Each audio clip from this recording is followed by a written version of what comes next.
This one here that we're gonna play This is like stupid new. Alright? Just stupid new. We're just gonna play it because what the hell, why not, right? Right. You guys wanna hear a stupid ass new song, right? Yeah. Cool. It's a little different, but it's fun.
Hey! Yeah!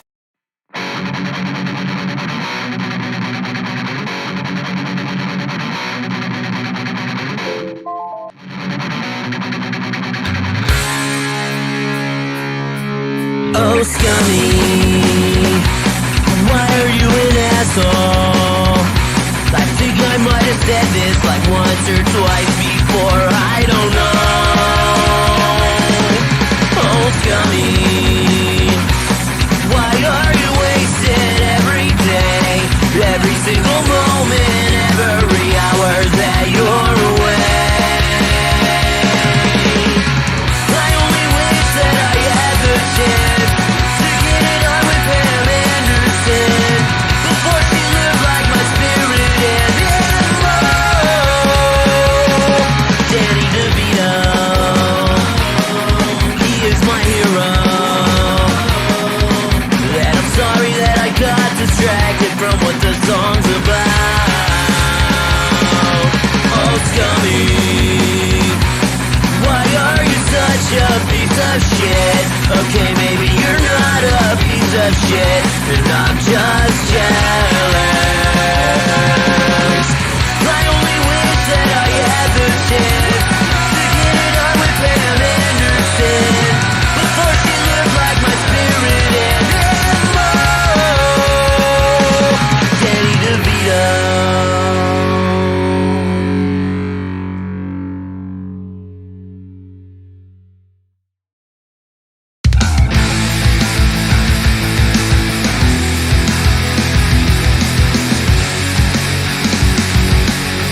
Welcome, ladies and gentlemen, to the latest episode of I'm No Joe, your home for all things combat sports, and the place where every armchair quarterback can feel like Eddie Bravo.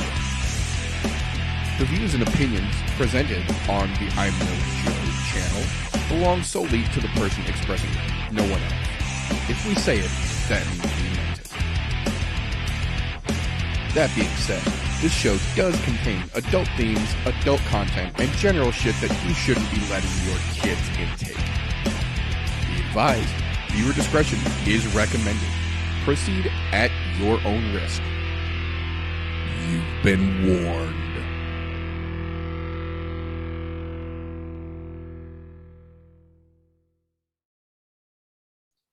If it's Thursday, it's I'm No Joe.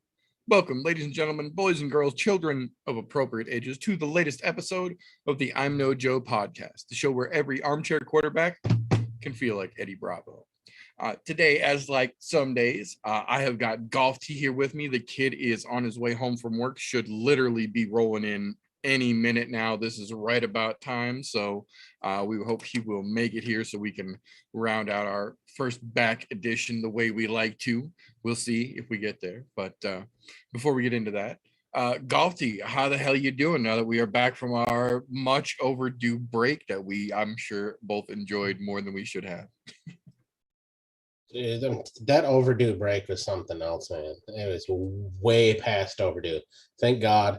Not that I don't enjoy being here, but man, having a whole week off of YouTube's period was fucking fantastic. Yeah, I was gonna say we both do several shows, and there was no YouTube at all last week, so everybody just got to take the whole fucking week off and completely relax. It's a beautiful break. Granted, glad to be back now because we can start talking kicky punchies again. To be quite honest, kind of missed that last week with not having anything to talk about or mention ever. Yeah. I guess there is that. No, there was no big production of any kind over the holiday weekend. There was an abomination of a Triller show. There are a couple points about that I will talk about here in just a minute, but I hope for everyone involved's sake, if anyone did watch the Triller show, you didn't pay for it. It was, I will say this, the fights were better than I thought they were going to be. They genuinely were better than they thought they were going to be, because I did watch the whole goddamn thing.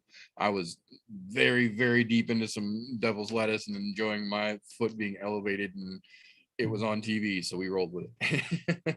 But the fights were a lot better than I thought they were going to be. The production value was exactly what we have come to expect from Triller. Just fucking horrible. I will say a little better than previous promotions, but even that, it's not really saying much. I will say I did not expect to see the MMA guys, because basically what this was, it was team MMA versus team boxing. Shannon Let's Go Champ Briggs was team boxing and had several current or recently retired professional boxers, like acclaimed boxers, and then Quentin Rampage Jackson, of all representatives, was team MMA, and actually assembled a fairly decent roster of MMA fighters from what was available. And the MMA guys in actual boxing did a lot better than I thought they were going to. I'm kind of guessing it had something to do with the fact that they actually got to wear boxing shoes in the ring, and they're not used to doing that, like when they actually compete. And the fact that they were using 10-ounce MMA style gloves instead of the regular 4-ounce MMAs or 12 or 16 boxings. They were 10-ounce MMA gloves. So they had a little padding. They had the finger curl, but it was open fingers, so they could still use their hands because clinching was allowed. So it was interesting. Albert Tumanoff, perfect fucking example. That name is not going to win you any fucking prizes in the MMA circle for the most parts, but most hardcores will know who he is. Came in and literally outboxed the shit out of a dude who went rounds with Roy Jones Jr. Like, that ain't for nothing. Like, I'm not saying fucking Triller knew it was going to be like this by any stretch of the imagination, but this is what I'm talking about. Some of these turned out to be pretty fucking decent here. Then we had Brandon Campos versus Ryan Campos, Brandon Vera. Just absolute fucking war that literally could have ended in the second round if not for a fucking illegal shot that got a point taken. And as soon as that happened, it turned Campos gun shy, and then he just couldn't fucking pull it back anymore. That was a weird fight, but it was very interesting, a lot more entertaining than it had rights to be on that card. Aluminum Mike actually showed up with a little bit of a game plan for all of like 6 minutes, 5.5-ish minutes. And then he got clipped and just couldn't really finish the job. But at the same time, the guy that he was fighting, Sears, Perry clipped him fucking hard and clean. And you could tell that like both of them were surprised in that exchange and that Perry didn't think that was going to land. And Sears didn't think it was going to get past his guard, and it did. And it fucking rocked him. And like after that, Sears was real gun shy to commit to a big shot. He was really trying to counter Perry for the rest of the fight. But at the end of the match, the fucking highlight that has made me giggle every time I've fucking seen it, as they read the announcement, both Mike Perry and Sears were both equally surprised when they announced that Mike Perry won the fucking match. This shit was fucking hilarious.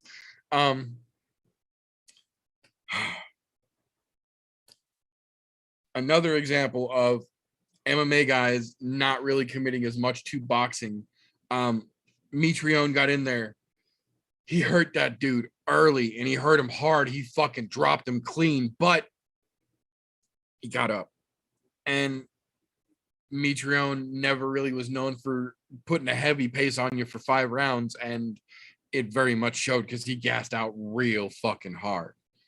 The problem was they banked on their main event being Frank fucking Mir.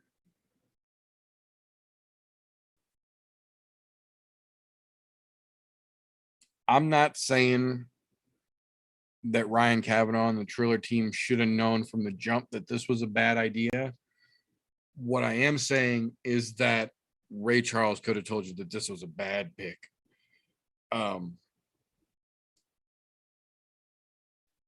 Frank Mir hasn't been legitimately competing at the top level for a while now, for good reason. Puliev, I believe his name is, just absolutely fucking demolished Frank in like 19 seconds, to the point where Frank was literally like Mike Tyson's Punch Out, wobbling in the ring with his hands out at one point, and then quit looking at Puliev and started wobbling towards Dan Miragliotta directly. It was bad. It was bad. I will say though, the most disappointing out of anything of the Triller card was the Metallica performances, plural. Those were just, it was sad to see Metallica not able to play Metallica. I'll say that. Go watch the replay if you think I'm being harsh, because that being said though, we do have some interesting news that has shaken down the tree since we last talked to you wonderful folks. A couple of fight announcements, a couple of just interesting pieces of news as well. First one we've got here, excuse me, coming off of a fucking incredible performance that we just saw him in not that long ago. Joel Alvarez jumping right back in there on February 26th to take on Arman Sarukian. And I think that could be a very, very fun fight. That's a very fucking hot pair of prospects right there. Both of them have great performances, but really kind of need more fights in general. Good pair up, I think. But the other pair up that they put on that February 26th card that has had the MMA world in a fucking tizzy almost the entire time. They announced it almost like 48 hours after we saw you guys last. Ben Yildar Yush versus Islam Makachev.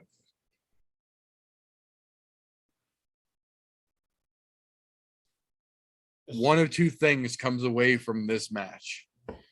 Either Ben Yildar Yush gets the recognition that he fucking deserves when he ends the fucking hype train for Islam Makachev, or Islam Makachev jumps the shark and then gets the next title shot, or has to fight like Gaethje for the next title shot. I don't think there's any other way out of that fight. Yeah, if Beneil loses this fight, that's gonna make Dana White go, "Oh my God, it's the next Khabib." Yeah. Well, I think twofold. I think A, he's going to get that Khabib dollar sign in his eye and give Islam the jump on the shark.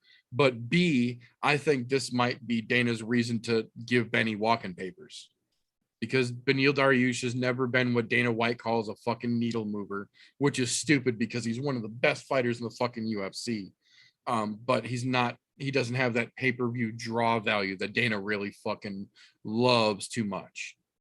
No, that's because Beneil generally fights smart and safe, and he gets it done though. Yeah. Yeah, to be quite honest, I think that does beg the question of,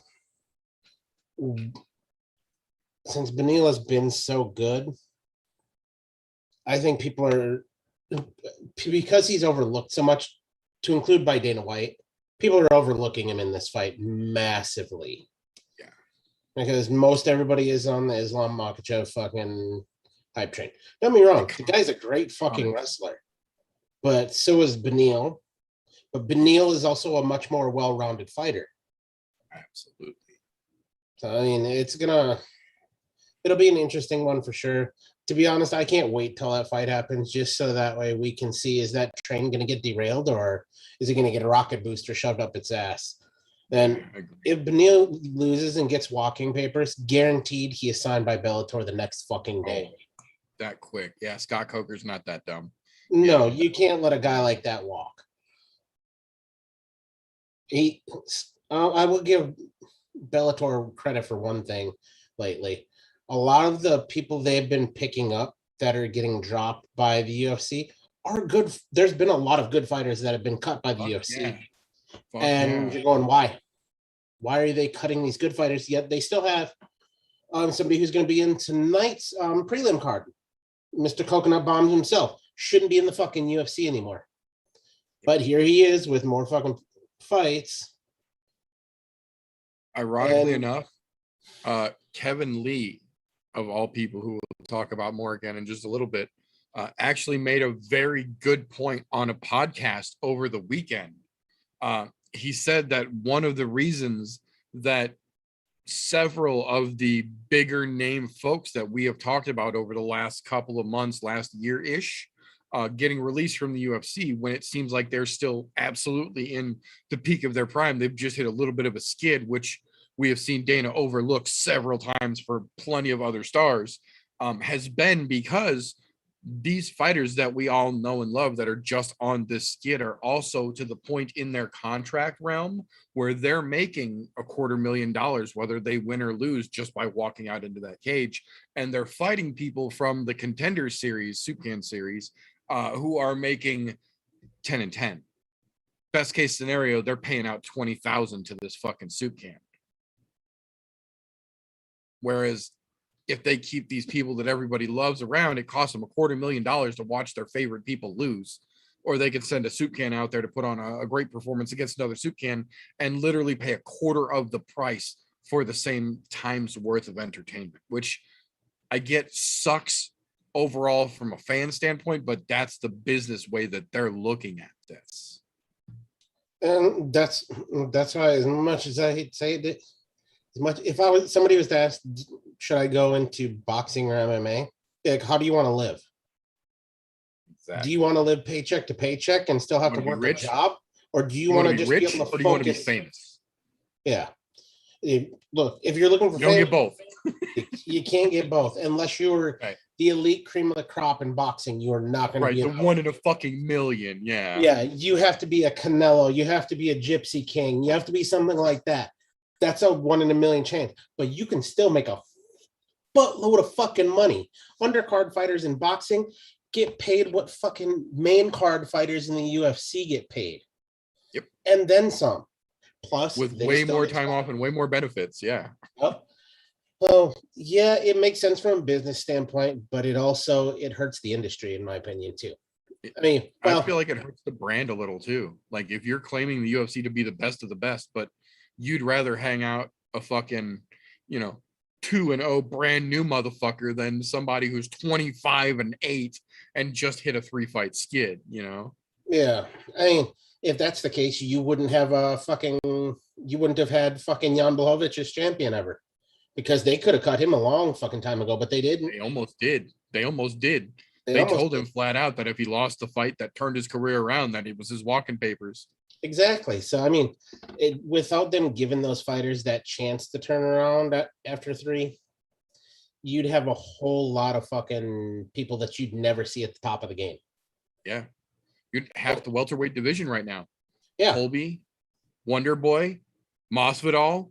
Yeah. Like all those guys were on 3 to 4 fight skids and were literally told openly, you're now fighting for your job. If you lose this next fight, you're fucking done. And they all won that fight and have turned around. But we're getting to the point where, like you said, they're giving less and less fighters that chance.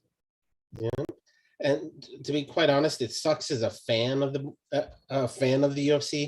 And I'll say it as of the UFC, not necessarily a fan of Dana White, but to know that watching, for the most part, we've always gotten literally the cream of the crop fighters, because the UFC has always been the place for those guys to want to go.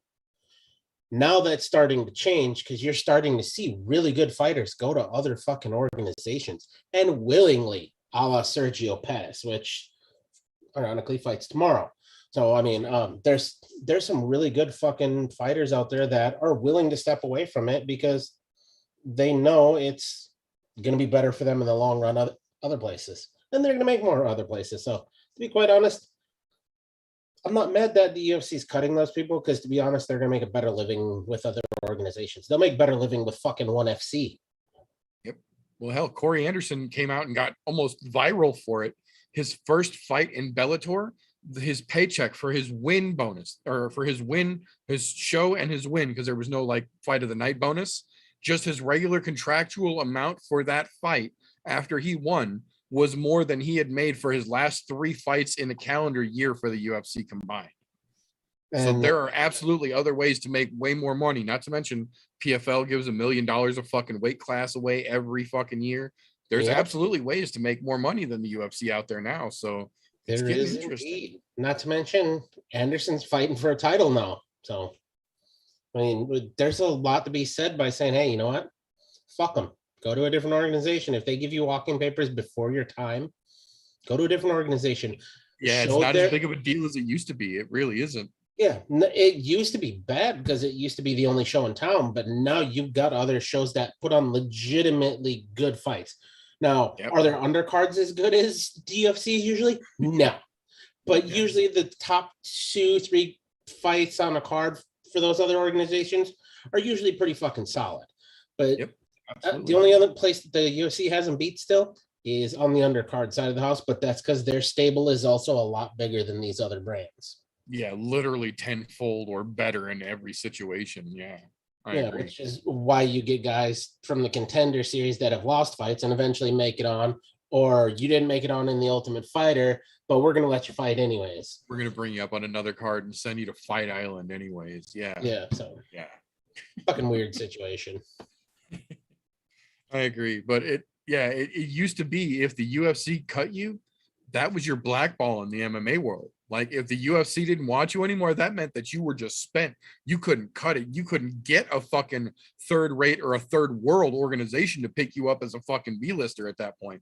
And that's absolutely flipped the fucking script nowadays. There's almost more eyes watching LFA cards, which ironically we've got one this weekend as well, than you see most UFC fight night cards, because the hardcore casuals only watch the big pay-per-views these days. So it's interesting. It's interesting indeed. Then you've got other offshoot organizations that aren't really MMA, like fucking Submission Underground, that a lot of these guys can compete in. And Absolutely. that's easy. Old Uncle Chill's ready to write those 10K checks. Easy. I was gonna say, he got a 10K stamp ready to go for you, baby. Yeah, little medal that you get and that 10K fucking stamp for your check, you're good to go. Yeah, almost every fucking other weekend or so. Yeah, so I mean, there's other opportunities for these guys now that, and to be quite honest, some of them, to be quite honest, when some of them get cut, I think, you know what, it's good. You need a little rest. You need a break to kind of get yourself back together. Right. Reset. Go show your ass in a different organization and prove why you should have been there and that they shouldn't cut you. Because that way, when they do try to bring you back, you have fucking leverage on them. That's right. Because that is, I will say, as shitty as it is that the UFC is willing to cut a motherfucker the second they look like they're not making money for the company anymore, they're one, and I can't even call it a redeeming quality, I'll just say a beneficial trait, is that if you go to another organization and you kick ass and take names, they will come back with the quickness and offer you another contract at more than what you were making. Several fighters have actually shown, like, I was making X, now I'm making X plus fucking Y on every fucking fight, and I'm getting better fight offers right out of the gate now that I'm back. So there is a chance, if you go out there and do the damn thing, you can get pulled back in. It is. I mean, to be quite honest, like normal Corey Anderson, I'll use Corey Anderson as an example. If he were to win the title over there and defends it like 3-4 times in a row, Dana White would be over there crawling on his fucking hands and knees, all up in his DMs going, hey, how much do I have to pay you? And Corey Anderson will go, you can't fucking afford me. Yeah, you don't have a truck big enough anymore, Dana. No. And even he doesn't even have to win the title. Right now, where he's showing at already, yeah, Dana should already be on his hands and knees. But yep, Dana's what he's done in the little time he's been over there already. Absolutely, it's made Dana look very foolish. Yep, for not paying people well enough. I'm just saying. Well, you're not a needle mover. Well, you know what? Neither are you, son of a bitch. Neither are you. Right. Well, actually, we'll talk about his needle moving just a little bit too. But to get back to a little bit of news here before we get too far derailed, another very, very interesting fight that got announced this week that I'm very, very excited to see how it's going to play out. On the March 5th card, we will see the return of one Edson Barbosa Jr. taking on Bryce Thug Nasty Mitchell himself, fresh off the release of his first rap single album. The song, not so exciting. The matchup, very exciting. Depending on where that ends up, that as far as the matchup, I don't give two flying fucks about his weird country rap bullshit. It is. It's weird. Look, the dude's a phenomenal fighter. If he gets it to the ground, Edson Barboza is fucked. Absolutely derailed fucked. We've watched him work people who are supposed to be better grapplers or top tier grapplers and just absolutely decimates them. Damn near gets them in twisters on. He damn near puts a twister on everybody.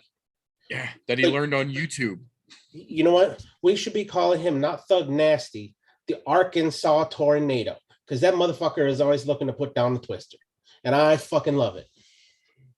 But you know what? He's got to worry about twisters while he's on his feet, because you know what? Them spinning kicks from Edson are fucking real. I was gonna say, Bryce is the spinner on the bottom. Bryce is that twister when it's on the ground, but yeah, Edson Barboza is that spinner when it's on the feet. That man has got one of the most dangerous wheel kicks in the fucking business. We can call it the funnel cloud versus the tornado, because the tornado is not anything until it hits the ground. It's not a tornado. It's just a funnel cloud. So right. Standing up on one side, the funnel cloud versus the tornado ground happy. I see where you're going with that. I like it. There's a storm of brewing. That's right. Exactly. Watch out for flying cows. Oh, I'm telling you, we got cows. Oh, good shit.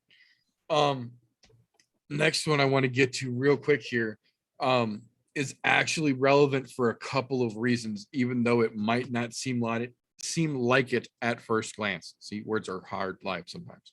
The March 26th UFC card has its main event booked in the form of one Jan Blachowicz coming off fresh off the loss of his light heavyweight title, taking on one Alexander Rakic, coming fresh off of a denial of a rematch of Anthony Smith and call out by several other fucking fighters. Rakic and Smith had already verbally agreed to their rematch publicly. So it's not like it was a whisper in the fucking closet. They Twitter agreed to that shit right out of the gate after Smith's last fight. I think that's a good rematch. I'm not saying Rakic doesn't deserve a chance to fight up, but I think he owes Smith that rematch. And I think Rakic is a little low for Blachowicz to be fighting, coming fresh off a title loss as well. Twofold my issues with that match. I fucking still love Jan. I don't give a shit if he's got that fucking belt around his waist or not. I am a fucking Polish power fan. I love fucking Jan Blachowicz. That man is a fucking monster, and I'm here for him as long as he's here in the fucking UFC and whatever. I have no problem with Alexander Rakic. Other than we know for a fact he is now denied, like, I think they said he turned down 3 contracts in a row or 2 contracts in a row, and then 2 contracted fights offers, and then this verbal agreement with Anthony Smith. And then after that, and sitting on the sidelines for, I think he's been out like 14 months now, he jumps directly into a fight with the guy coming off of the title loss. And this might also be the UFC's way of saying, hey, Blachowicz, you win this, we're going to give you a rematch right away for the title, which I'm okay with that part of it. To be quite honest, yeah, he's earned that. I agree. If we go up here on March 26th and Blachowicz Polish powers Rakic into sleep right away, give that man a cookie and a rematch. Like, I'm with it. Yeah, I mean, but the Rakic getting a like getting this fight, Getting that look, jump, yeah, he definitely jumped the stoops there a little bit, and I think there's something to be said about that, where the UFC needs to do a little deep dive into what the fuck they're doing. I think there's a little string pulling in the background for this matchup to have fallen into place the way that it is, and right away doesn't make sense. Gone right back in there. Yeah, there's some fuckery afoot, I believe. Yeah, it definitely does not make sense. Like, if you're looking at the rankings, it makes no sense at fucking all. I mean, because just looking at the light heavyweight division, of course, you've got fucking Glover right now as the champ, and deservedly so, because Polish Power left his Polish Power in the fucking dressing room. And you got Yuri Prochazka right behind him. And Yuri, look, as much as I hate to say it, the dude's legit.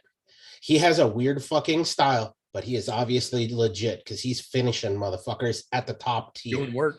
Yeah, he's doing work to top tier dudes. Agreed. I was not a fan at first. I'm not ashamed to admit I was not a fan at first, but the dude backs up the shit that he talks, so I gotta respect that. I got no fucking choice. And then how is Rakic still fucking ranked above fucking goddamn Anthony Smith?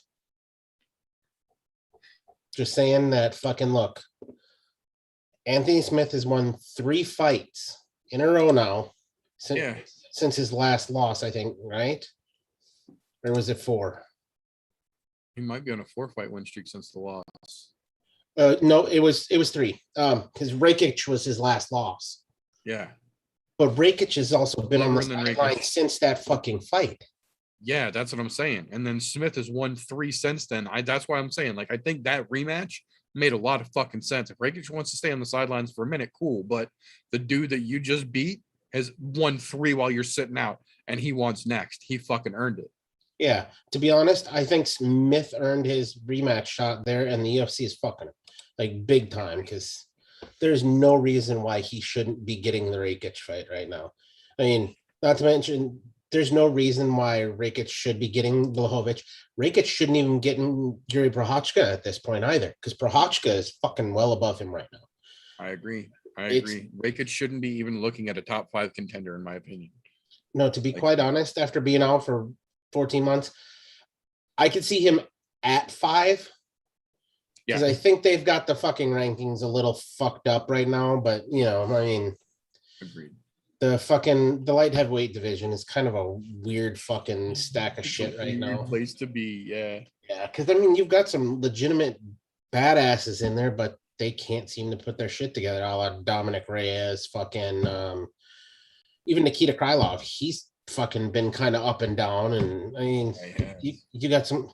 Although I will say that I think the one that people are looking over a lot in that division right now, the Bear Jew, because he's been slowly and silently moving his way up the fucking ranks there. And everybody thought, oh, because he lost a couple when he first came into the UFC. He's that same kind of thing we were talking about earlier, where he was close to being cut and got his shit back together. And now he's rolling. I'm going, people are overlooking him right now. And I think, to be quite honest, those guys that are up at the top need to start paying attention to him.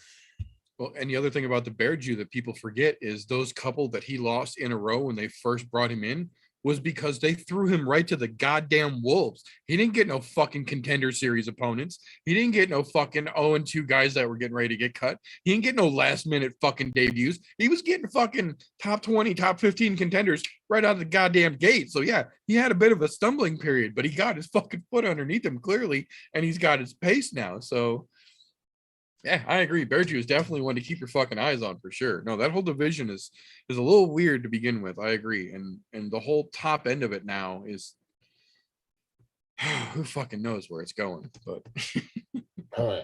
We'll see.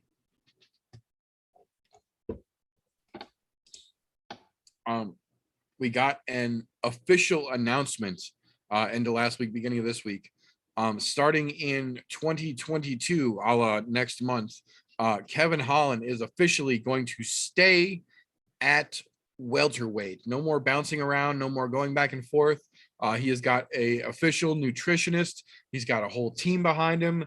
They've got him a regiment set up, and he has already said that the reason he liked fighting at 185 was because it allowed him to be lazy. He literally didn't have to do anything, and he could walk on the scale and make 183 pounds like it was nothing. So he likes fighting at 170 because it holds him, makes him hold himself accountable. Now he's got a nutritionist and a team to help him do it properly and help him stay there. We've seen what a motivated Kevin Holland can do. Now he's got a team and a fucking nutritionist behind him. We could be seeing Kevin Holland 2.0 coming out for whipping ass and taking names in 2022. Yeah, I'm glad about that, because you know what? That 170 division, that welterweight division, they're going to have to pay attention now.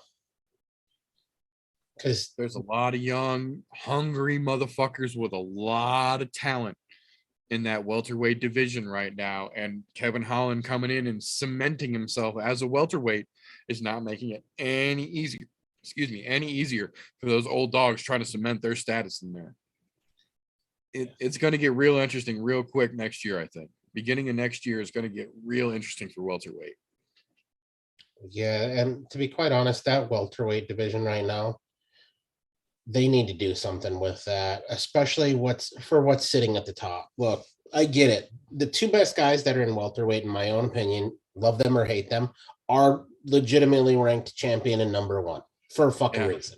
Because nobody has put up a better fight in that fucking division than those two. Yep. However, they have the likes of fucking Bilal Muhammad in there. Fucking, you've got Khamzat Chimaev. There's some legitimate bad motherfuckers over there. I mean, fuck, that are working on their way. Even you go farther down the list. What is it? Muslim Salikov. He's fucking starting to make a run. Salikov is working his way up as well. Absolutely. Yeah, they've got a good fucking run there, and then you have some weird shit happening there towards the top, like fucking Michael Chiesa getting fucking beat, which fuck, I did not see that one coming. I was gonna say, who the fuck saw that coming? Realistically, who the fuck saw that coming? Yeah, that was not what I was expecting. I was expecting him to get a lot closer towards that fucking shot at the title. Yep. But instead, we're probably going to see fucking Leon Edwards or Vicente Luque. And they're going to skip right over Stephen Wonderboy Thompson because God forbid they give that man a fucking title shot. I will say though, he jumped at the chance to fight fucking Belial, and I think that could be a really fun fight too, because Belial's going to want to charge in and keep it on the feet, and Wonder Boy could just as easily kick him from a distance or go to the ground with you and get some fucking jits on. It could get real interesting with Belial, and Wonder Boy was like, "I'll fucking take it. I don't care. I'm taking anybody at this fucking point." Belial was like, "Cool, let's do it." Yeah, because the UFC basically shelved fucking Thompson, and he's a top 5 fucking contender there. It makes no sense. I'm like, there's so many fights that he could have had in that top 5 vicinity. To be quite honest, he should have been fighting for the belt already, in my own personal opinion. I think he should have gotten a shot at Kamaru Usman long before Colby Covington got a rematch. Especially with no fights in between. Yep. I mean, the dude's literally been shelved for a year now, basically. A year and change, yeah. Or wait a minute, was his last fight was at the beginning of this year, wasn't it? It was early this year, so he's almost up in the year. Oh yeah. I mean, it's a fucking weird situation. So to be quite honest, I hope he gets a fucking title shot here soon, because he's one of the few that have not gotten there right. And I call it a right at this point, because pretty much seems like anybody who gets near the top, they're like, here, have a title shot. Here, have a title shot especially in Edwards. Yeah. Especially in fucking the welterweight division. That's all I'm saying. It's a fucking weird thing. Right.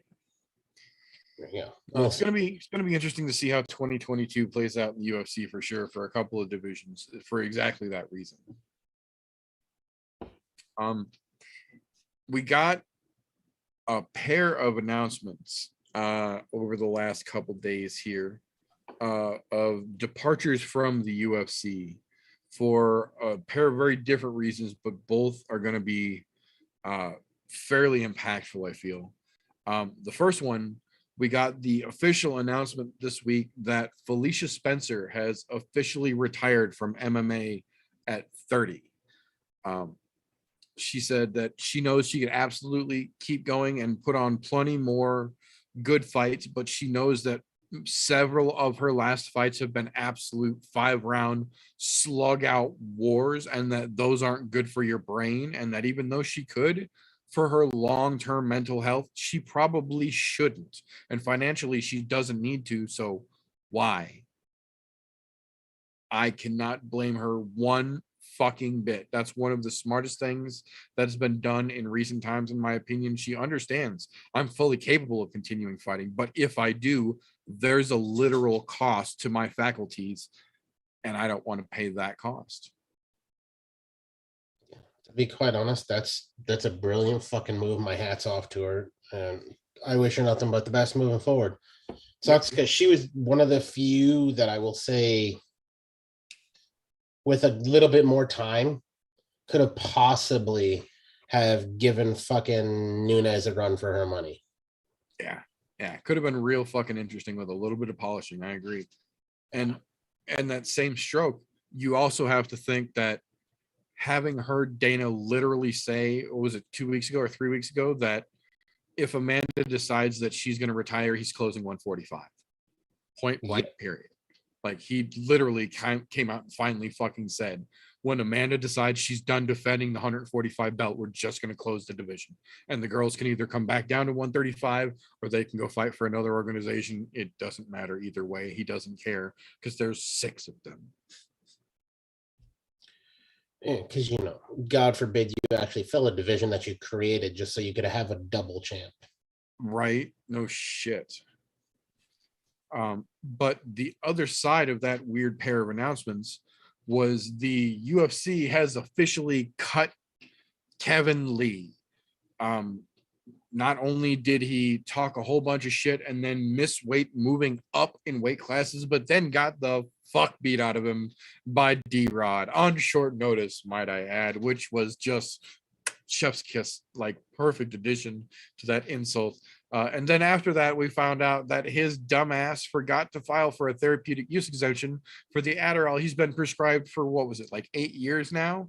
And in moving up in weight classes, it changed the amount that would be in his blood, and he tested positive violation for a performance enhancing supplement. Since he didn't have a therapeutic use exemption, he got a 6-month suspension and 15 grand in fines. And the UFC was like, you know what? No, we're good. You know where Kevin Lee fits into all this? In Bellator. Yeah. I can't say that I'm sad.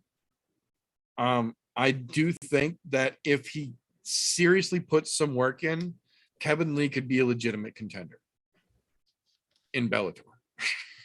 Yeah. I don't know. I think he may be one of those rare exceptions to the rule where even if he goes to Bellator and kicks ass and takes name, I think Dana White is done with the Kevin Lee business. I think he's like, wow, good. I mean, the plus side is at least we know where he fits into all of this. Right? Yeah. On the other side. To be quite honest, I'm not sad to see the dude go. The amount of bullshit that he's caused for the UFC and missing weights and fuckery, just fuckery, plain old fuckery. Say the general fuckery, yeah. Yeah, it hasn't been worth it because look, it's worth it if you're winning, putting fucking asses in the seats and making money. You weren't checking those boxes. There's a reason why they let Conor get away with fucking retarded, ridiculous bullshit and yet still keep fighting. And he'll probably get a fucking title fight again when he comes back after the broken leg saga. There's a good chance. Yeah. Fucking money. He talks, he puts asses in the seats, and he sells fucking tickets. He sells pay-per-views. Kevin Lee, you don't do any of those. Sorry about your luck, man. Use your fucking brain next time. Apply for your therapeutic use exemptions. It's not that fucking hard. You're literally just being dumb. You're absolutely being fucking dumb, period. I'm not going to call you stupid because stupid can be fixed. Dumb cannot. It's natural. Yeah, they said it was literally less than 5 minutes worth of clicks that he could have done online on the USADA website under his athlete profile. Yeah. It was just a matter of being lazy. So he's literally got 15 grand in fines. He got a 6-month suspension from anything, and he got cut from the UFC for being a dumbass and not spending 5 minutes on a computer. You know, had he probably done that, even with the loss and missed weight, they probably would have kept him. But when you had that nice icing on top to say, yeah, that might have been enough to save him, but no. Yeah, no. In this case, your lack of pen was definitely not mightier than the sword. No, not at all. We got a trio of announcements this week of people punching their ticket to the Backstreet Boys reunion. Matt Brown got himself out of this weekend's fucking fight because he tested positive. No longer immortal. Yeah, definitely mortal now. Diego Sanchez got himself a case, ended up getting hospitalized for it, was pretty fucking rough. Apparently was on a ventilator for a while, like legitimately. No, like Joshua Fabia, like legitimately in trouble for a while. And then just yesterday confirmed the dickhead boss himself, Dana White, has tested positive for corona.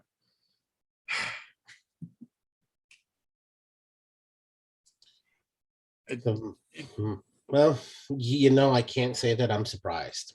No, that's kind of what I'm thinking. Like, it's almost to be expected with those particular three. As much as I hate to be this guy, I'll say it.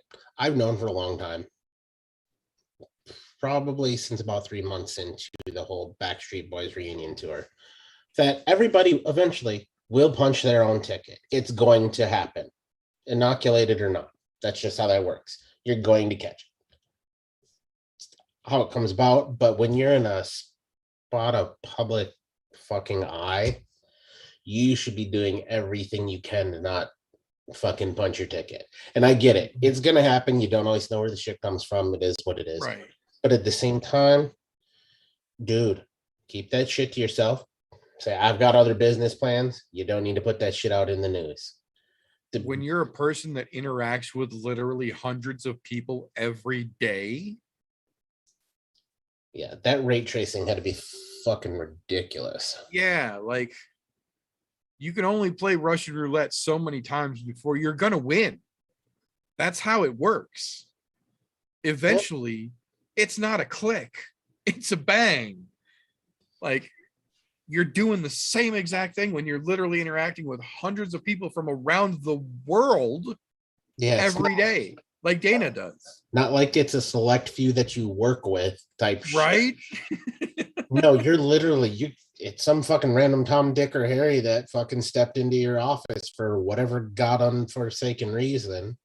Or you're walking through somewhere and you stop and talk to everyone in the fucking crowd like he does every time he goes out any fucking where.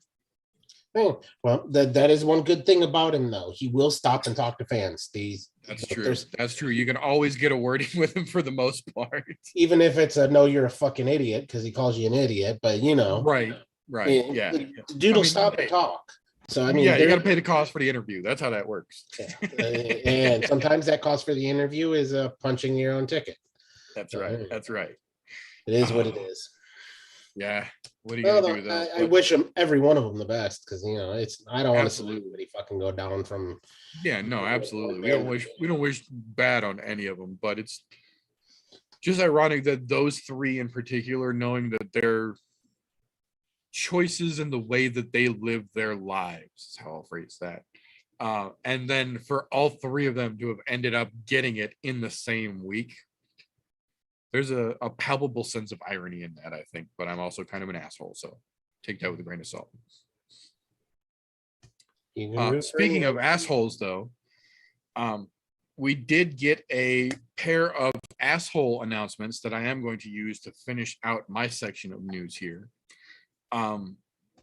Both ironically now former UFC fighters in asshole of the year caliber moments. The first of which, Anthony Rocco Martin, upon being released from the UFC and then picked up by PFL, and then now I believe being released from PFL as well, decided to get himself shit-can drunk at Caesar's Palace over the holiday weekend. And when a security guard came upon him in broad daylight in the middle of a hallway, taking a piss against the wall, and asked him what the fuck he was doing, he turned around, pissed on the security guard's shoe, and then punched him in the throat and said, "Whatever the fuck I want, get out of here, bitch." Needless to say, he's now currently sitting in the Las Vegas jail, Clark County jail, wherever they've placed him. He was officially fucking arrested, you fucking idiots. Stupid games win stupid prizes. Yeah, I was gonna say that's not a situation where we feel bad for you. That's you do dumb shit, you get dumb prizes back out of it. So hey, there you go, enjoy To it. be quite honest, I've been shit can drunk in Las Vegas before. I get it, but don't piss in the fucking hallway of the fucking casino. The urge to do dumb shit in Vegas is strong if you've been there for more than 24 hours straight. I get it. Shit, you can get into trouble in less than 6 there. Oh yeah, if you're determined. Yeah, it don't take much. Just saying, as many free drinks as they hand out around that place, fuck yeah. You know how to smile and walk through a casino. You don't have to pay much for alcohol for sure. Oh, that's for sure. Fuck. The other asshole half of this though, not quite as funny, but still I feel needs to be talked about here. I'm not going to call him by his fucking nickname because he doesn't deserve that anymore. Luis Pena, for the third time since June of this year, was arrested for battery, domestic battery, and battery with intent to cause harm in Florida for the same girlfriend that he is with, that he got arrested for last time, over breaking her phone because she was looking at other dudes on Instagram, and the same chick that he was with in June that he started a fight with because some other random dude spam bot DM'd her account and he lost his fucking mind and punched a hole through her car window. So turns out Luis Pena is a little bit of a piece of shit and genuinely needs some professional help. So I'm not gonna make fun of him. I'm not gonna give him the nickname any shit here. I think this is one of those situations where we see a guy who is obviously naturally drawn to something like MMA, who it turns out genuinely needs some serious help, and this is a perfect example of that. 3 times since June, same thing, same situation. To be honest, if I ever see him in any organization, I'll stop watching that organization as a whole. Oh yeah, no, nobody better ever fucking sign him ever again. He's earned himself a blackball in any professional organization with any sense of integrity. However, forever, period, at this point. However, there are stupid organizations, the UFC fucking included, that will hire wife beaters, will hire those fucking domestic abusers, people who beat their children, their wives, their dogs, whatever. Because, oh, well, they're a good fighter. No, fuck that. Fuck that nonsense. Those people do not deserve to be able to use a great skill when they're using it as a form of abuse elsewhere. It's not acceptable. Look, the dude needs help. I hope he gets it, but I hope he never steps foot in a fucking cage, a boxing ring, anything that involves violence. He should not be allowed near, period. I hope they put that motherfucker on a permanent ban list as he goes through trial, just so that way he understands the amount of stupid fucking idiocracy that he's pulled. Yeah, that he's put himself into. Yeah. And it's nobody else's fault but his own. You can't control your shit. And I hate the point fingers, but what the fuck is the name of that fucking that girl obviously has a little bit of a syndrome herself. Like, I feel bad for my fucking abuser type situation. Otherwise, she Stockholm syndrome. Yeah, there you go. That's the word. She's got a little bit of Stockholm syndrome. Yeah, I hope they send somebody to get her. There's clearly issues on the other side of this as well. I'm not excusing her behavior because clearly she is feeding into this, being involved in the same situation this many times over this short of a period of time. She clearly knows what's going on as well. So we're not excusing her behavior in this either. But I'm not saying she has had any bad behavior because I don't know what she did. We just have the allegeds. We know. Right. I wasn't a fly on the wall. I didn't see it happen. Right. But knowing what the actual truths are that are out there, the breaking the phone, the breaking of the fucking car window, those types of things. Yeah, there's definitely some Stockholm syndrome because otherwise you still wouldn't be there. I'm just saying. You'd have fucking cut ties and ran. I get it. At the time, he was making good UFC money. Right. And people know who he is. So you wanted to be side piece. I get it. At this time, it's time to cut ties there. I hope she gets the help she needs to. Namely, some movers and a mental health expert who can help her with that Stockholm syndrome. Worst case scenario, Walmart sells duffel bags for $5 and Greyhound will take you anywhere in the country one way for $59. That's it. Been there, done that. Trust me, I know for a damn fact. It's plausible. It can be done. I have uprooted that way before. It's plausible. I honestly, as much as the Pena thing pisses me off, I wish him the best. I really do, but I hope he never fights again a day in his fucking life. No, that's why I said this is one of those situations where I'm not talking about this because I want to make fun of the guy. I'm talking about this because this needs to be covered because I genuinely hope that he does get the help that he needs. But this is a perfect example of he needs help. He doesn't need to be ridiculed and fucking signed by Bellator and brought back into the fight world. He needs professional help, genuinely. And no, otherwise he's going to end up like some other MMA fighters who have gotten themselves in way worse trouble by killing somebody. Mm-hmm. I'm not even going to mention that. We're trying to. I'm just saying there's names out there where people are sitting in prison for that right now that formerly fought for major MMA promotions. So definitely needs help, and don't keep doing the same shit. It's literally the definition of insanity if you're thinking you're going to get a different result. You're doing the same thing over and over. Go get the help you need so you can get out of that fucking situation you're in. The both of you. Yeah, absolutely. As I said, I didn't bring this up to make fun of the guy, to shit on him while I was down. I brought it up to make the point here that this is a situation where there needs to be more mental health involved in combat sports, I feel. Not just in the sports psychologist side of things, like obviously on the exit side of things. I feel exactly the same way about a lot of combat military. If you've seen active combat, I feel there should be a lot of mental health available for you when you come back, because that's a traumatic experience that not a lot of people have to deal with. So not a lot of people understand, but it's traumatic nonetheless. But that's another conversation for another show. But that being said, that's what I've got for the news roundup here. Do you have anything over there that I missed? Not that I can think of that I want to talk about. I mean,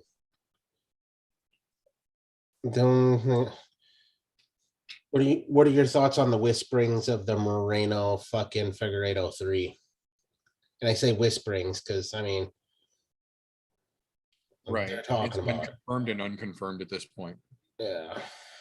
To be quite honest, I'm okay with it, but I'm not at the same time. I'm ready to let Moreno go in there and do his thing now, and let Figueiredo fight one other guy and then come back for a trilogy. But you know, I mean, the first fight, yeah. I mean, and I say trilogy loosely, Right. because this would be a fucking fourth fight. But yeah, I mean, well, this would be a fucking yeah, this would be a trilogy, but I mean, it's not really like there's a lopsided fucking wrong call or anything on the way either one of those fights played out. I mean, so I mean, it is what it is. But to be honest, I don't think it comes to fruition the way that everybody thinks. However, you know what? I will say Moreno did have one of the best one-liners ever. He's my best fucking sponsor ever. He's paying my fucking house note, my car bills. I'm like, what? That was some backhanded fucking shit, and I loved it. And he did it in the nicest way possible too. It was fucking fantastic.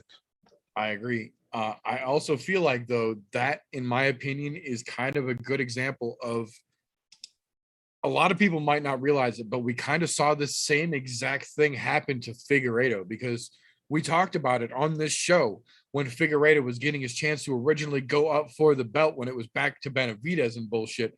They were showing clips of Figueiredo riding his fucking water buffalo across his fucking farm property, just being a fucking good old boy, doing his damn thing, not a fuck to be given, straw hanging out of his goddamn mouth, you know, living his best fucking life. And then once he got that belt wrapped around his waist, you didn't see him without his fucking Ray-Bans on, and he opened a gym, and he opened a hair salon, and he opened a restaurant, and he bought a bunch of cars, and he started investing, and he started living that silk sheet life. And sure enough, he goes back against Moreno. Moreno got him. But as soon as Moreno got that fucking belt wrapped around his waist, he went from the humble nerd who just wanted to be nice to everybody and do good to everybody to the guy who beat everyone that was put in front of him, the champion that no one can stop, the guy who's the best in the world, the guy who's now earning money off of his haters, to he's getting that ego edge that we've seen. That belt, like, the belt is cursed, I swear to God, because as soon as they close that motherfucker, you watch it start to turn whoever the fuck is wearing it little bit by little bit. And it's like, as soon as that fucker came off of Figueiredo, he snapped back into, oh shit, I fucked up and I lost. Now I got to get back to the grind. And in the meanwhile, we've seen Moreno, who used to be the nice, humble guy, get that kind of cocky little Henry Cejudo-esque, I'm the fucking best attitude all of a sudden.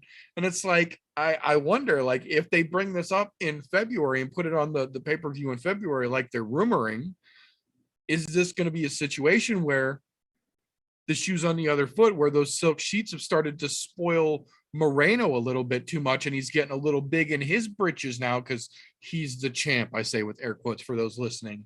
and he's lost a little bit of that drive. Meanwhile, Figueiredo has been back on the grind, hungry again, and we might see another fucking flip flop here at the top again. Especially in the flyweight division, this holds true. Yeah, of all divisions to see it go like that, yeah. The flyweight division I've noticed is a lot like that, where people seem all right. I mean, minus when Cejudo was there, but that's another. Yeah, that's just a piece of shit as a whole. You put fucking lipstick on a pig, it's still a fucking pig. Same concept. But yeah, no, this division as a whole, you see a lot of really nice guys coming up. I mean, and they're great fighters, but man, it's kind of like fucking the ring. You want to rule them all, but it's gonna fuck you up mentally. And that seems to be the case. And don't get me wrong, I like seeing that little bit of swagger at the top, that little bit of fucking. I'm saying, if you got the belt, you had to have earned it. So I understand there's a little bit of fuck you that comes with it that you're entitled to. But then again, break the fuck you meter a little bit. The other part of that, though, is looking at the flyweight division, though, to be quite honest, it's only like the top 5-6 guys that are in there that are worth watching right now. I mean, you get anything below Kaikar France, there's not a whole lot going on down there. I mean, it's a rotating circle of new guys down in the bottom half, basically. Yeah, but those top 5, 6, 7, yeah, those are worth the price of admission. But I mean, that division definitely needs a little more help. They need to get some more stacking going on in there to bring some milk. Yeah, and there's some interesting things that could go on over there, and that whole one belt to rule them all right now is definitely fucking with the champs at every fucking turn. Yeah. Well, I'll say those backhanded comments are fucking great, though. From all angles. Doesn't matter which one's holding the belt. I've always had some really good backhanded comments. Oh, yeah. Although, I will say, good on Figueiredo for opening up a hair salon, though, being as that's what he was doing before he was fighting. Good on you, man. Same with the sushi restaurant. Yeah. He did sushi after he did hair, so he opened one of each. Yeah. What he knew, he invested his money back into in his fucking home world. So, like, hey, good to fuck on you, dude. I get it. Like, fuck yeah, because it's best wisely, dude. And you know how the business should run. So, yep. Those are good investments. That'll keep you sleeping in those nice sheets even after you're done with the UFC. So, damn right. That's doing it smart for sure. But that being said, we have actually got, despite us being here to talk about primarily the UFC card this weekend, we've actually got 4 cards taking place in the next 48 hours. Taking place first thing tomorrow morning because of the time difference on the other side of the world. We have got the One Championship event that originally was going to have the Demetrius Johnson kickboxing MMA match, but had gotten postponed now. The event is still going on. Stamp Fairtex is still competing. So if you're looking to see some crazy fucking fights first thing tomorrow morning, they are out there. They start at 7:30 Eastern, right? Yeah, 7:30 Eastern tomorrow morning. It's butt crack at dawn early, but they're out there. I'm gonna miss those ones. Right. But then tomorrow evening, we have got Bellator 272 kicking off with some interesting matchups over there as well. Then, just a little bit after Bellator, we have got LFA 119 with several former UFC fighters that you will recognize, including the one and only Alpha Ginger himself, Spike Carlisle, out there doing the damn thing again. And then we have got coming up on Saturday evening, the UFC event that we are here, our namesake reason for the season marquee event, if you will, the Fight Night.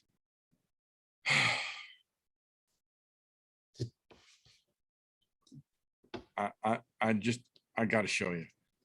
For those of you who are looking, it's the FOALntdo card.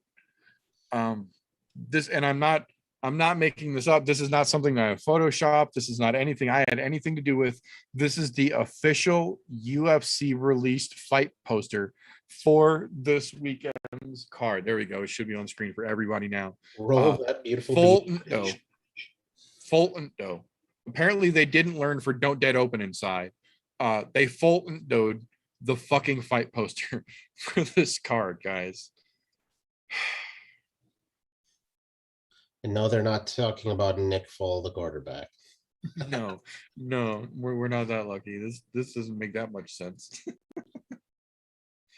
But Yeah, ridiculous. yeah, just ridiculous all the way around here. I think you got the Spike Carlisle thing mixed up though. He's on the Bellator card, not the LFA card. Oh shit! I knew he's fighting this weekend. I thought he was on. That's what it is. He's on. He got picked up by Bellator, Which is a good spot for him because, to be honest, he's going to cause a lot of problems over there. And to be honest, I don't think they're not covering him enough. Still, yeah, he's still got a lot of potential in the gas tank. He's just rough around the edges, really. Yeah, and I still don't see why the UFC cut him. Look, he was putting on exciting fucking fights. The dude was putting asses in the seat, in my own opinion, but might not have been winning, but he was putting asses in the seats because he was putting up some exciting shit. But definitely I think he's going to do a lot better in Bellator, especially getting those rough edges ground off.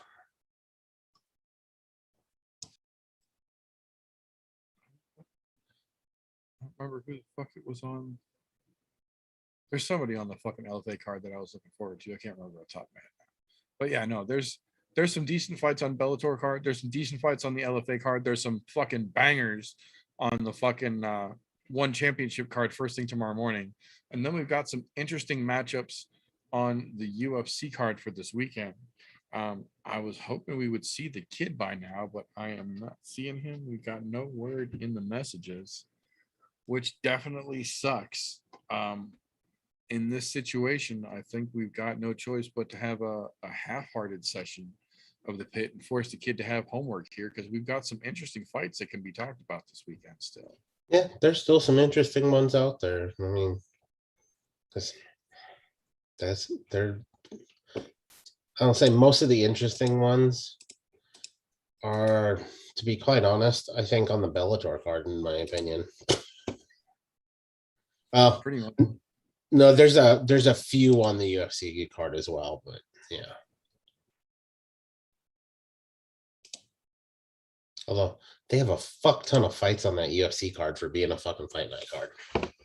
They really do. I was just looking at that. I just pulled those cards up right now as well. There's 15 fights as of right now with nothing dropped out at the moment. 15 fights on the fight night card for the UFC. Only 11 on the Bellator card, which is funny because most of the UFC cards recently have been 11 and 12 fight cards total. Even the pay-per-views where we had early prelims, and then a main card, there was like 12 fights on the fucking whole thing. So yep. Now all of a sudden we get 15 the week before another pay-per-view. Go figure.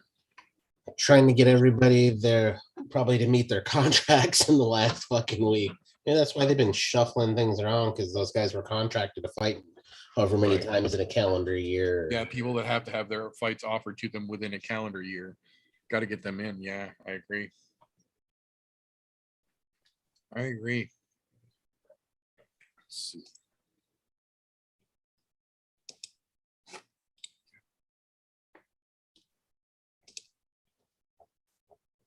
Okay.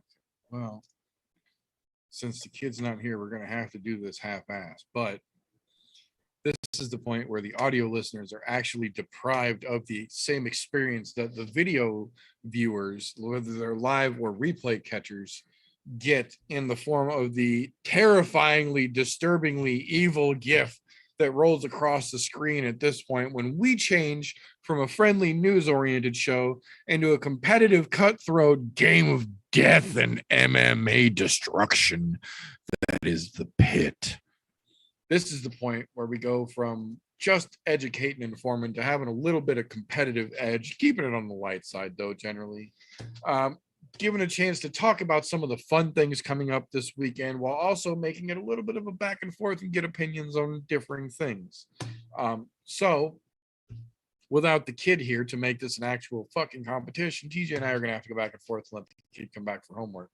So for the first question we like to do around here, we're going to do a spin-off of that general variation that we like to In this situation, we've actually got 4 cards over the weekend. Obviously, the main 2 being the Bellator and the UFC cards. But who do you think in this situation offers the better co-main event? Oh, without a shadow of a doubt, it's the UFC. Without a fucking goddamn shadow. I mean, look at the fucking matchup. I mean, you've got fucking Brad Quake Pradell and Rafael Faziv. That dude talks trash and has a gas tank for fucking days, we found out. You look at his last fight out when him and fucking what's his goddamn name? Green were going at it. Yeah.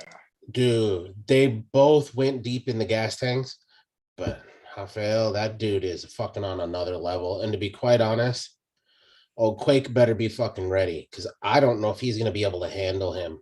That dude's legitimately a fucking danger to this division, not right now. Just by the way he looked against Green, he's a very dangerous fucking man. And I don't know if Brad's going to be ready. Good luck to them both, and both sitting at a fucking 10-1 record, dude. This is going to see who. I think this fight right here will tell who gets into the top 10 into the division right now. Because a good solid win with either one of them will push them up into the top 10.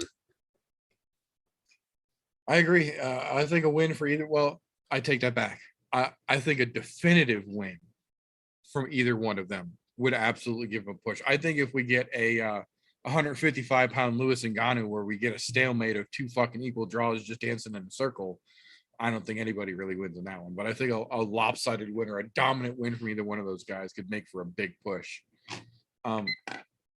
I do have to say, though, as cool as the 10-1 is, I've got to say that Emmanuel Sanchez trying to make a second run back at featherweight over there, trying to chase his way back up the rankings with Jamie Kennedy sitting at 16-3, Emmanuel Sanchez at 20-6.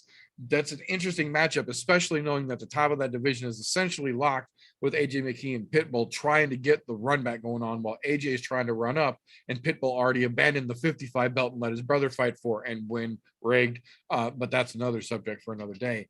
But we've got an interesting 145-pound division over on the Bellator side of things, whereas in the UFC, it's Max and it's Volkanovski again. And from there down, it doesn't really fucking matter. At least in the Bellator side of things, they are shaking it up. They've got constant circulation. And most of the guys on the Bellator 145 division are homegrown. They are guys that they have brought up within the Bellator rankings or brought up as relative new guys. And Scott Coker has kept on that payroll to build within the Bellator brand, not afraid to shell that money and let guys shine. So, yeah, I don't know. see it though. That will definitely be an interesting matchup tomorrow night. I thank God they're not on the same night, so I don't have to try to double screen it, because Yeah, no shit. that's those 2 fights happening. If they were to be on the same day, happening at around the same time, And I wouldn't know which fight to watch. that'd be hard to pay attention to both sides. Because to be quite honest, both of those fights are going to end up as fucking just is. I won't say wild, but they're going to be hard to keep an eye on, because, I mean, you've got a lightweight fight in Riddell and Fiziev, and then you got on the other side of the house, you got fucking a featherweight fight with Emmanuel Sanchez there and fucking Jeremy Kennedy. Those boys are going to go for fucking days. The lightweights go for days. Neither one of those 2 divisions generally gas out real easy. Yep. It'll be gonna interesting. be bangers both sides, I think. Thank God for a Friday and Saturday card back to back that way. Right. So thank God for a regular back to normal time Saturday fucking card too. This is one of the few that we have had recently that's not at 9 o'clock in the fucking morning Eastern time from the UFC. Starting at fucking 1 o'clock in the afternoon. Yeah, we're back to regular 9 p.m. Central Time fucking main card starts like we got used to for the last 10 fucking years. I'll say it. I've said it and I'll say it again. Thank God for fucking ESPN Plus, because you know what? A lot of those weird fucking timed cards, thankfully I'm able to go back and watch them because of ESPN Plus. Because right, a lot of times when they're in the middle of the fucking day on a Saturday, I can't watch that shit. I'm doing shit around my house, fucking I will say once in a while, the early afternoon cards aren't the worst. But for a while there, we had a streak of like 2 months where every card started at like 10:30 a.m. Eastern time, 11:30 a.m. Eastern time. Main card starting at 1 p.m. It's like, dude, I got shit I got to do on a Saturday. Like, that's why I like fight Saturday nights. There's still businesses open at Saturday during the day where I can get things done. Right? Oh God, back on the right side of the world again. Right. Yeah. Sorry, Now we're this back is over here wrong doing outside. everything normal American way again. Yeah, But that's just my America and me. right. But that brings us over to the second question, the other half of that coin, as it were. With these 2 Friday and Saturday night cards, Bellator and UFC going on, who actually has the better main event? Bellator, we have got Sergio versus Kyoji Horiguchi for that 135 belt. UFC, we have got Rob Font versus Jose Aldo. So I will take this one first. I think both main events are going to be very entertaining, but the one that I think is going to be bigger, both in terms of the fight and the impact going forward, is the Bellator fight. Sergio Pettis absolutely, undeniably earned his way into that belt and had great fucking plans to hold that thing for a long time coming. And then Kyoji Horiguchi left Ryzen officially to sign with Bellator, where he formerly held the belt that is literally sitting around Sergio Pettis's waist right now. Kyoji Horiguchi not only said that he is coming back to take that belt from Sergio Pettis, that compared to all of the other major 135 pounders in the world, including Petr Yan, Aljamain Sterling, and TJ Dillashaw, that he is undoubtedly the best, that he just has to get Pettis out of the way, and then he will reign for a long, long time. And I have a hard time seeing that being disputed. And I really fucking like Sergio Pettis. I think of the Pettis brothers, Sergio is the one with the legitimate talent, but Kyoji Horiguchi is a huge problem, and he wants his fucking belt back. It's going to be interesting. I'm hard pressed to go against that as being the. I can't say that the UFC is going to be more impactful, or they're both going to be entertaining fights without a shadow of a doubt. The one thing I will say about the UFC fight, Aldo and Font, doesn't make a goddamn bit of difference of who wins that fight. To be quite honest, neither one of them are going to get a title shot right away. They're going to have to wait for a Jan to run it back with fucking Sterling, and then they're going to have to wait because they're going to give TJ the next fucking shot there. Poor Corey Sandhagen sitting in between those fuckers, between Rob Font and them. He's going to get just shot to the wayside. He's going to end up being the fucking Stephen Wonderboy Thompson of that division, where he's going to sit on a shelf or get some illegitimate fight that's not worth his fucking time. But that Bellator fight, though, man, look, this is going to tell us how good Sergio Pettis really is. How much of a fight does he put up against Horiguchi? If he does well, puts a great fucking fight, or even beats him, that's going to tell you he is most definitely the more talented of the Pettis brothers. And I can't say that he's more talented because he came on at a different time. At the time when Sergio was at his reign, fighters were different than what they are now. Where Sergio is at, these are a different breed of fighters that he's been fighting versus what his brother Anthony was fighting. Look, this is going to tell us how good Sergio is. We already know how good Horiguchi is, but this is going to tell us how good Sergio really is. I agree. I have a feeling the winner of Font and Aldo, regardless of who it is basically stamping their way to the next fight versus Sandhagen. Because we already know that Jan and Sterling are lined up next. And we know that TJ is getting the winner of that regardless. And with Sandhagen just coming off the win, TJ still being on the shelf for a while, but obviously shoot in for the title shot over there. I feel like this is the next Sandhagen match from the winner of this one here. But the UFC's done much dumber things for much better reasons. So To be quite honest, I hope for Sandhagen's fucking benefit that he gets a fight with one of those two. I don't think it's gonna happen though. I think he's gonna end up being shelved and he's gonna sit like fucking old Wonder Boy is and kind of get fucking, here, we'll give you these table scraps, the number 7 ranked fighter or something, Yeah,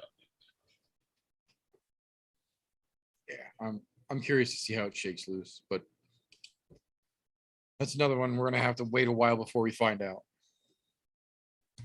So that'll bring us to our third question that we like to go with around here.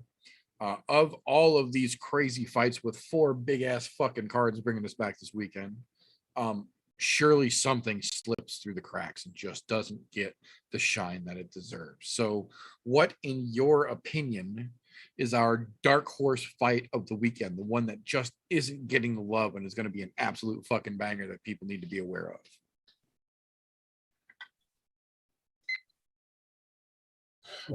You know what's funny? I haven't heard anybody mention his name all fucking week. Not once. Alex Morono. Have you heard Alex Morono fucking mention it all this week? I don't think I have. Not Oh, once. he's fucking fighting a shitty Mickey Gall. And I say shitty Mickey Gall because Mickey Gall really is not fucking very good at all. He looks great putting away people who have never fought MMA before. But I mean, that's fucking comparing a fucking goddamn piece of fucking aluminum to a piece of fucking goddamn platinum. Of course, it's going to look good. No, that, to be quite honest, I think Alex Morono has not been getting the due fucking coverage that he needs. The dude, he's a legitimately good fighter. He's just had some really tough fucking opponents. I mean, he put away fucking Cowboy, for Christ's sakes. How is he not getting any coverage? And why is he down here at the bottom of the barrel with fucking Mickey Gall? It's not getting the coverage it deserves, nor is he. No, I agree, especially since we've learned that Alex Morono, much like James Krause, is not only a fighter, but an active coach running his own gym with his own genuine stable of fighters. And I think Alex Morono is up to like 9 who are in the UFC and Bellator competing actively right now, as well as training himself to stay an active fighter. So I agree. Morono definitely deserves a lot more shine than he's getting for sure. On the other side of that, though, there is a fight that is coming up that I don't say this is my dark horse because I think it's going to be the best fight of the weekend. I say this is my dark horse because A, it's getting zero coverage from anyone across the board, and B, this is one of those that we are either going to get a 53-second explosion fest until someone goes to sleep, or we're going to get a run back of Lewis Ngannou at light heavyweight. I'm talking about Alonzo Menafield versus William Knight. Both of these are, as I like to refer to them, ice cream cone shaped motherfuckers with 0 gas tank and 0 to 60 faster than a fucking Tesla.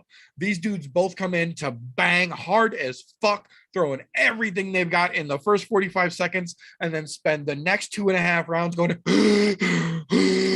and throwing winging punches that don't do any goddamn damage.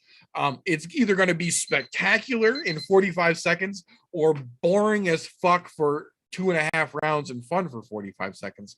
But either way, it's getting no publicity and it's going to be at least a little bit of fun. That might be why. Why do I want a fucking Ferrari when I can go out and buy a Lexus that's going to fucking actually be comfortable to sit in the whole time? Not just throw my head in the seat for a minute. Yeah, and that's exactly what both of these guys. Both of these guys are a minute of hang on to your asshole intensity, power, and terrifying ability. Yeah. And then quick nosedive. And the great thing with that, though, is there's a high probability, because these guys are both very young into their UFC career, you're not gonna see an Ngannou fucking Lewis moment. You're gonna see guys that are still hungry because they're both still fucking hungry, and they're both coming off of fucking wins. So I mean, that's gonna be fucking. That's somebody's gonna sleep. I'll call it. I think somebody sleeps in the first fucking round. That's what I said. I think we're either gonna get an exciting minute or we're gonna get an entertaining minute and then 2.5 rounds of, oh man, are we still watching this? And it'll be interesting, that's for sure. Right. And it could be a barn burner in that first 60 seconds. Yeah, absolutely. Save your popcorn for round 2. Right. But that brings us to the other half of that coin as well, as we often do around here. When we've got so many fights on so many cards like this, generally there is a couple that are just beyond oversold for no fucking reason. The cards, or the fights rather, that just get all the hype for none of the fucking logic. There is generally one in everybody's opinion that is pumped up way more than it needs to be, more than the others here. So we are looking for, this time around, the oversold or the wolf ticket match of the weekend, the fight that's getting all the love and it absolutely doesn't fucking deserve it here. I will take this one first here. I was actually torn because this is one of my questions that I always go to here, so I knew it was coming. And there's two that I was actually thinking of. I was actually initially going to talk about Cheyenne Bays versus Mallory Martin right after my initial Dark Horse fight. But fuck both of them. I don't really have enough interest in either one of those. The one that I feel that is getting way more hype that it doesn't deserve is actually one that we referenced a little bit earlier here. Maki Patolo versus Dusko Todorovic, the premier prelim fight. I don't understand why this got premier prelim fight when there are so many other genuinely legitimate, interesting matchups on this card. Even though it's still prelims, there's better fights on the prelim than this premier matchup here. But for some reason, the UFC really is trying to give Maki Patolo a second chance, and they're really pushing Dusko Todorovic, even though he hasn't really shown anything either. But that's the UFC for you, apparently.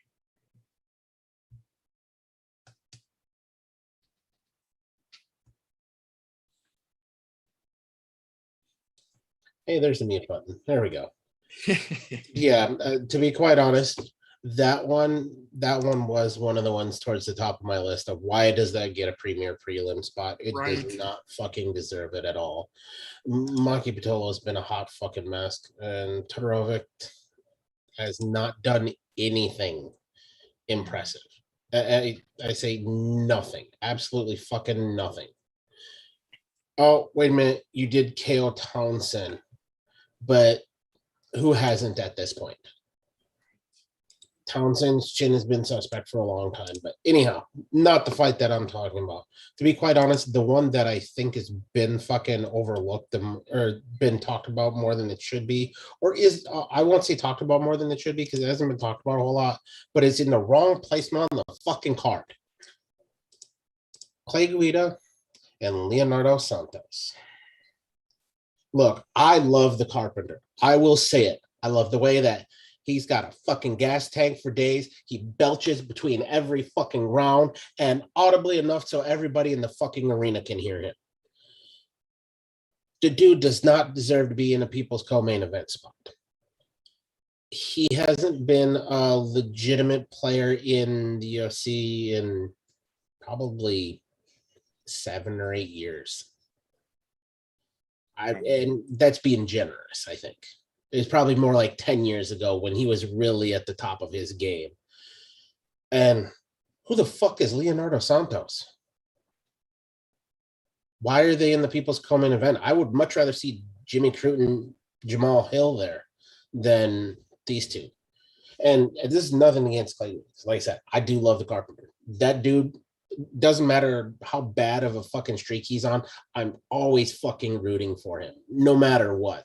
There's something about the dude where He's just that blue collar. You want to go have a beer with that dude after he's done fighting kind of guy. He's kind of like a cowboy in a sense, but definitely does not deserve the position it's in. And I'll call it, it's fucking overhyped because of that. I mean, you could put in fucking, you could, I would even say you could go in its place.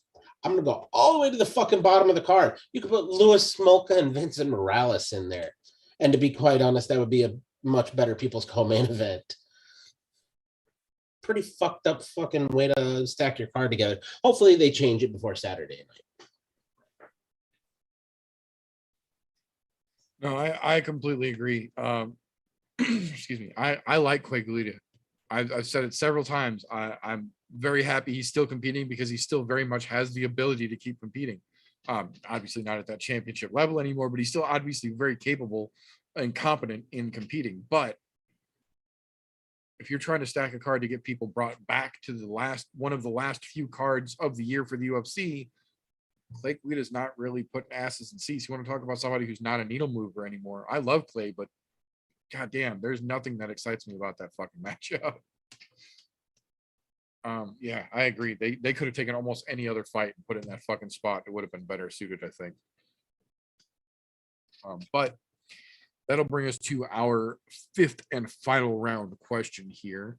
As we like to do around here, with the fifth question, we kind of break away from the main things we've been talking about for this evening and bring it to something a little bit more non-traditional. So for this one, this week in particular, we have seen the abundant promotion of the new Halle Berry and Valentina Shevchenko movie, Bruised, which, to her credit, Valentina Shevchenko stated in the very beginning she had agreed to sign on and do under the condition that Halle Berry actually trained with her and that every fight scene isn't a choreographed fight scene.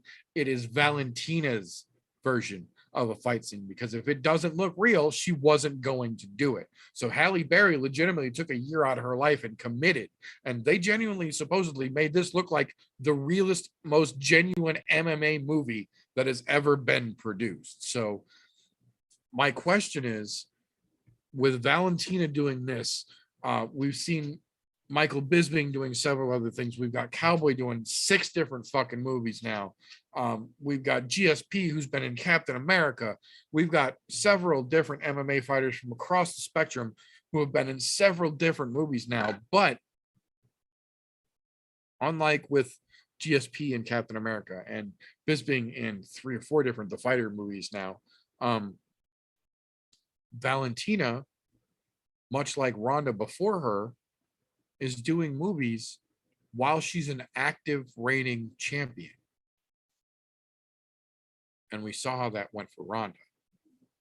We haven't really had that issue with a lot of guys in the UFC, but this is a situation now where Rose was also doing some small independent work, not nearly as big as what Valentina was doing, but we've now got several of the ladies who are starting to do genuine Hollywood style movies and work while they're active fighters. And we have not seen that happen with a lot of success, with any success really. So not necessarily the ladies, but the fighters in general.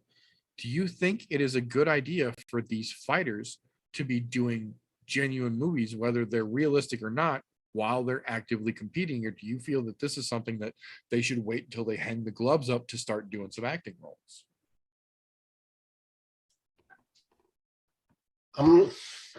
Start with, I'll say I did not enjoy that movie. Yeah. It was not an MMA movie. I watched it already. I was going to say, I haven't seen it yet. I mean, it was an MMA movie of sorts, but it was definitely a drama. And you know what? Credit to Halle Berry. The movie was good, but it's not an MMA movie. So it was not enjoyable as an MMA fan. As far as the fight scenes are concerned, yeah, they did a pretty good job. And from what I understand, fucking Halle actually made her punch her a couple times with legitimate force. She's like, I can't do this unless you actually hit me, so I know what it's like. Of course, she didn't hit her with full force because she would have fucking killed her. But, you know, she took some punches, she took some licks. And to be quite honest, looked very good doing it. And I will give them that credit. Now, as far as to the question at hand here, I think that they should. I look at it like this. You got to make hay while the sun shines. Look, you want to make money? By all means, go do so at any means necessary. But asterisks here, big but. Make sure that your top priority is defending your belt, because you can't keep doing movies if you fall off the fucking radar because you lose the title and then you take a sharp downward spiral, a la fucking Ronda Rousey. No, don't get me wrong. She's doing just fine between fucking going to WWE and whatever other fuckery she gets into, playing video games now. She's doing fine, but make sure your ducks are in a row first. But for somebody along the lines of Valentina, I don't foresee an issue there, especially not when she was making Hallie come train with her. We haven't seen that from these other fighters though. GSP waited because his most recent one was in fucking one of the Marvel series on Disney. Mm-hmm. So I mean, there's legitimately places for those guys to do it, but make hay while the sun shines. If it means you're still active fighting, by all means do so. If you can make the dollars, make the dollars. If it don't make money, it don't make sense. I can understand that. I fall on the other side of that though, that are spinning around here. I'm of the opinion, especially after seeing Ronda in particular, but then also after seeing what it's done to Cowboy as well, what it's done to several other fighters, not what it's done to, but has also been a part of the Conor McGregor fall, because in his peak, he started doing the UFC game and he did some shitty mobile games that he sponsored. And then Proper 12 came out and he did a whole bunch of other things where he was spreading his attention too thin while still trying to be active. And now Valentina's not gone that far, but this is one of those situations where Cowboy wasn't even at the top of his game. And I love fucking Cowboy, but since he started doing all the riding shooting competitions and he started shooting all these fucking movies and the Westerns, and he's working with Keith Jardine and he's doing all sorts of shit, his attention has noticeably been spread thinner, and it feels like his fights have bore that impact a little bit in his performance. And I'm not saying it's the end all be all, but I'm saying in the fighters that we have seen who have been active while taking up the Hollywood side of things as well, it has had more of an impact on their fight career than waiting has on their acting career. I can see that point. However, I look at the people like where you mentioned Cowboy. Cowboy knows he's on the back half of his career. That's why he started doing all that stuff, to set himself up for afterwards. And I get that. So for somebody like him, I kind of give him a pass because he knew what he was doing. He knew what he was setting himself up for. That's why he's racing and all that other shit now, because that's what's going to keep the lights on at the BMF ranch. Yeah, that Baja Racing has got him big fucking dollars already. Yeah, but then you do have some other legitimate fucking higher end fighters that really fucked themselves up, all of the fucking Conor McGregor. But then again, he was also doing the same thing, and I get it, but he was also at the peak. Those guys at the peak shouldn't be doing it. That's why I said there's that huge asterisk. So make sure the first thing you're worried about is where you're at, because you can't keep selling that shit if you're not at the peak. Cowboy's of a different breed though, because he's always been a blue collar guy, right? Like from day one. That's why we've always seen the whole turnarounds and fights with him so quickly. He's been that blue collar. Yeah, let's do it, boss. Or I'm going to go play on the weekend. I'm going to work real hard, but I'm going to play real fucking hard too. Right. I mean, it's all dependent, but I definitely see your side there though. It makes sense in a lot of ways.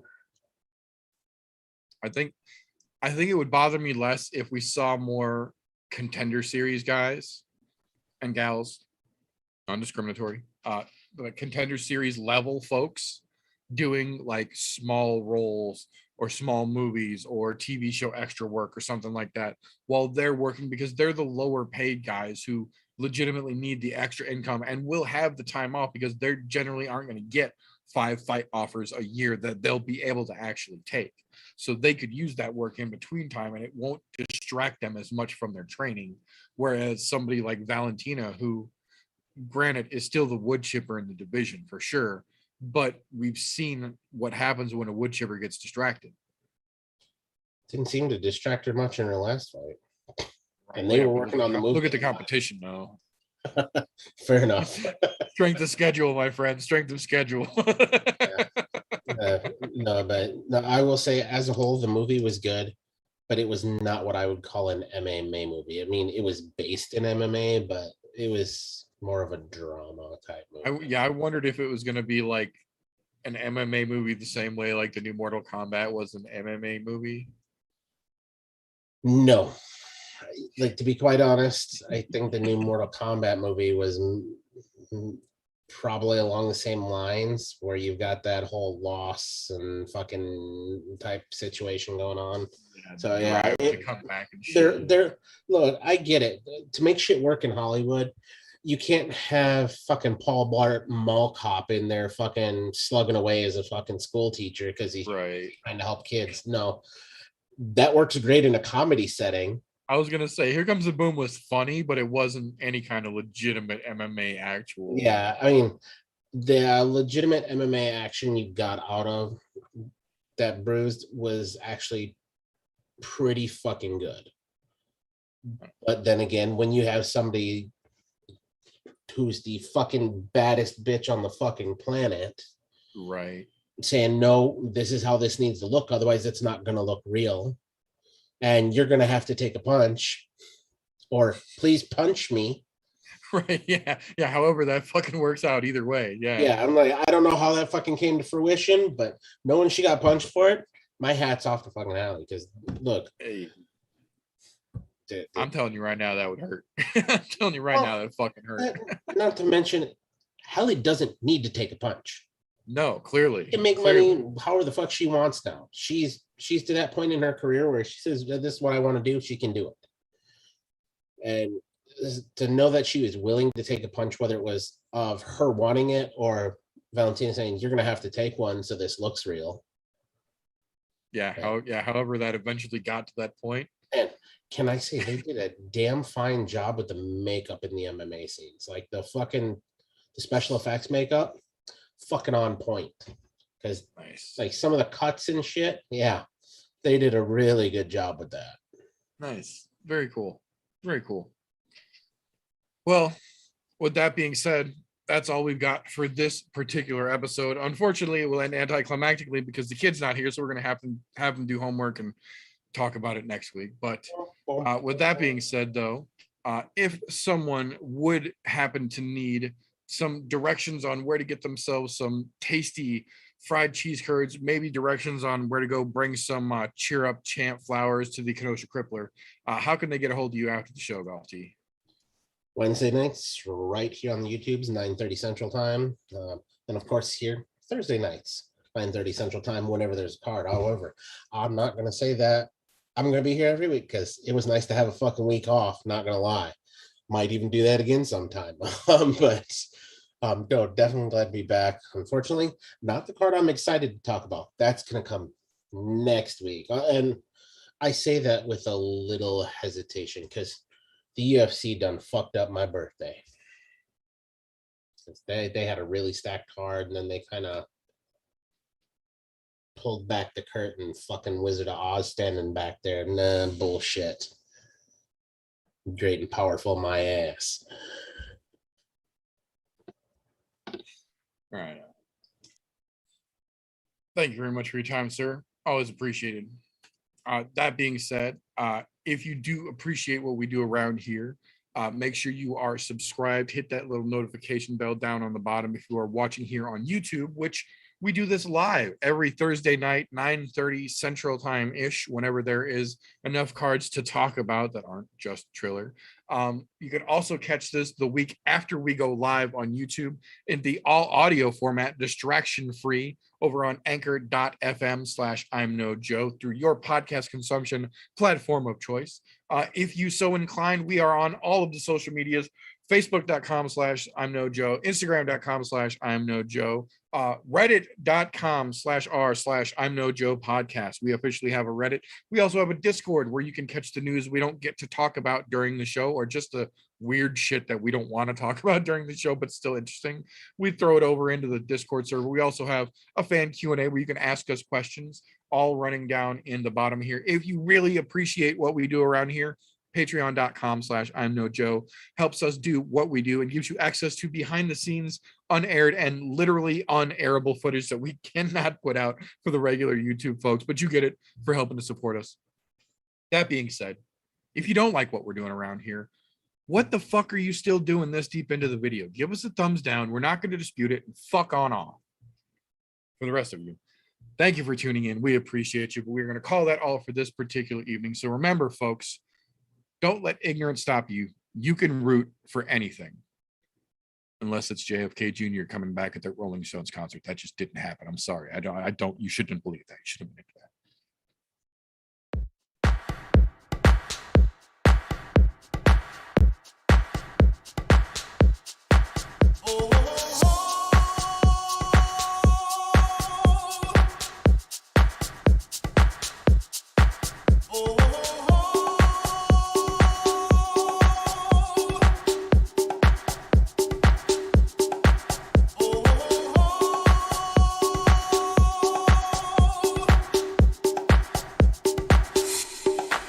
Everybody was kung fu fighting.